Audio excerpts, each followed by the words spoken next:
what the NAACP has to say about it. So, you know what? We will see you guys on the other side.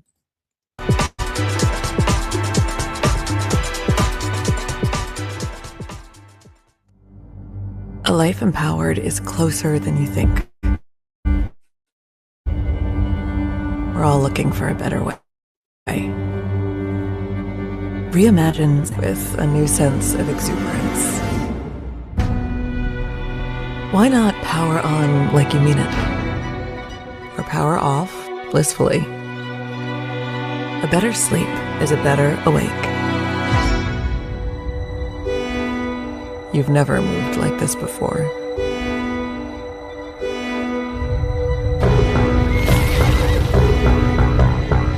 With the energy nature intended.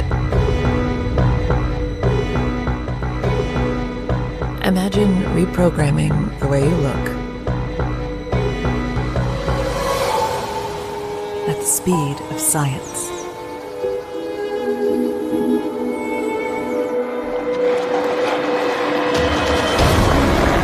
At longevity, at exhilaration, it's next level rejuvenation. Take your well-being from the inside out and outside in. The light within is ready to ignite. Be the light. LifeWave.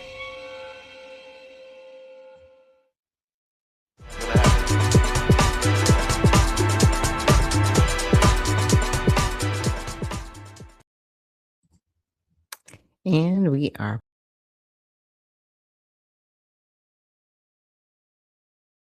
bringing you the news unfiltered Monday through Friday.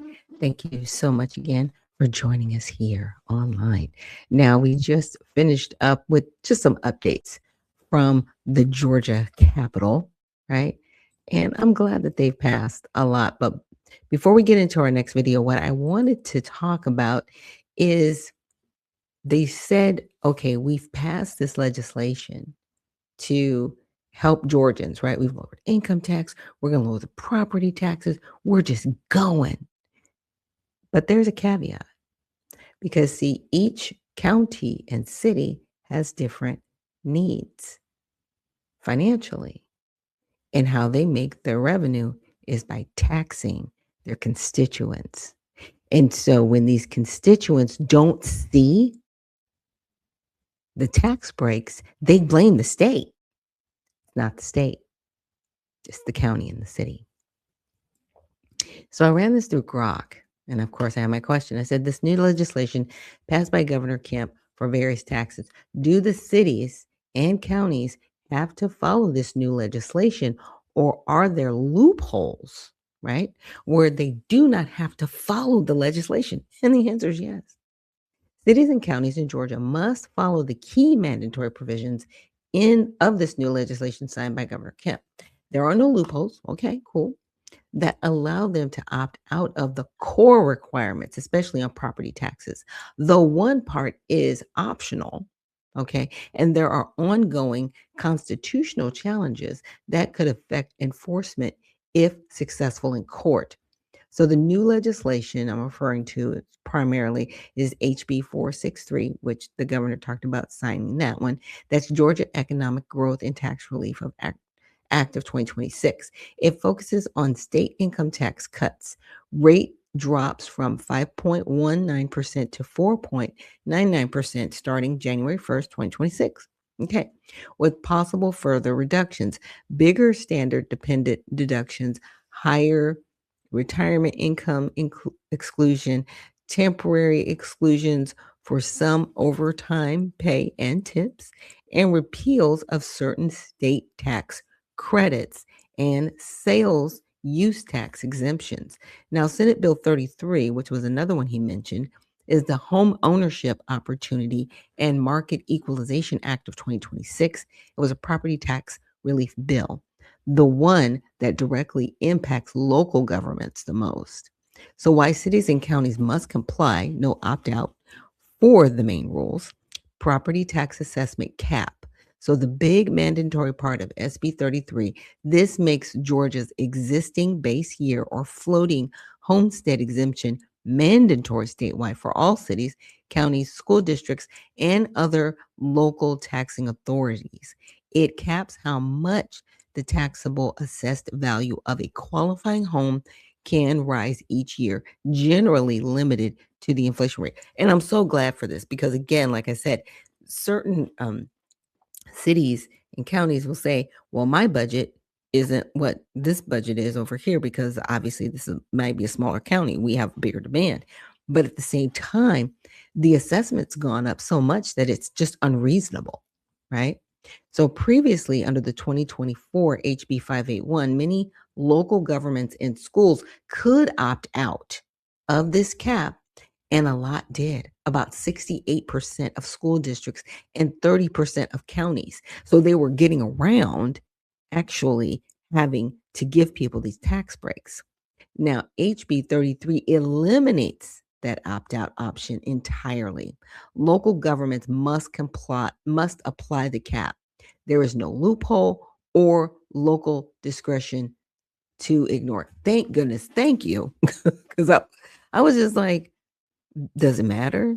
Right? What you do at the state level, is it really going to come down to the people that really need it at the county and the city level? So thank you so much for getting this passed. That's good leadership. Just saying, that's good leadership. So repealed sales tax exemptions in HB 463.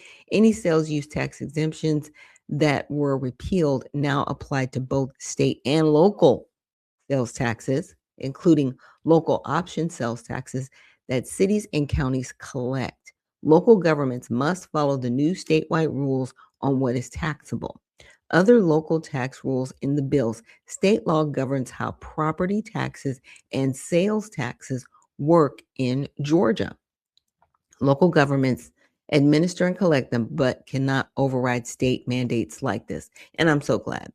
So what is optional, not mandatory, right? Local homestead option sales tax, 𝗏𝗏, new under Senate Bill 33 starting in 2028. Counties and cities, if they choose, put a 1% put a 1% local sales tax on the ballot for voters to approve. Okay, if passed, the money can only be used to fund additional homestead exemptions and reduce property taxes for qualifying homeowners.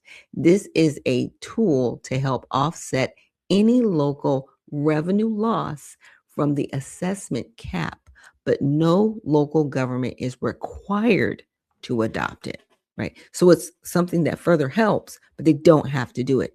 But they cannot get out of, raising people's property taxes and all that stuff. I'm so glad. So potential challenges, loopholes that could arise later. Okay, these are some of the caveats, right? Constitutional challenges. Critics, including some Democratic lawmakers, argue SB 33 is unconstitutional because revenue-raising bills must originate in the House, not the Senate. There are also procedural complaints about HB 463. These challenges are ongoing, but have not invalidated the laws yet. So cities and counties must comply for now. If a court strikes it down, parts of SB 33, the mandatory cap could potentially go away. What's wrong if you're actually capping things to help people? See, Democrats, you love debt. You love debt. You don't know how to be fiscally responsible. It's ridiculous. Because the one thing they want to complain about is he has an $18 billion surplus. You say it like it's a bad thing. What's wrong with you? It's weird. It's so weird. So the revenue impact. Many local officials and school districts are concerned the assessment cap will reduce their property tax revenue. Why are you going after people's Why are you going after people? Schools. Then our babies can't read. And they're walking out of class, protesting. What are you doing? I'm going to talk about that part. Okay. Especially in fast growing areas. Like I said, it's the areas, right?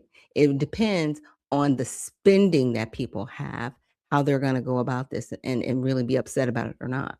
So they may need to cut services, raise millage rates where allowed, or use optional low-host sales taxes. The law itself does not cap overall property tax collections, just the per home assessed value increase, because they were increasing people's values of their home so they could increase the taxes. But some of them were disproportionate. So what are you doing? Why do you need all this money? Why does local government need all this money to function? You don't need it. Because if you look at some of your cities, they are hovels. And we'll talk about DeKalb County, first of all, and the city of Decatur. There are parts of Decatur that looks like a bomb went off, and then there are other parts of Decatur that look great. Why is that? What is going on?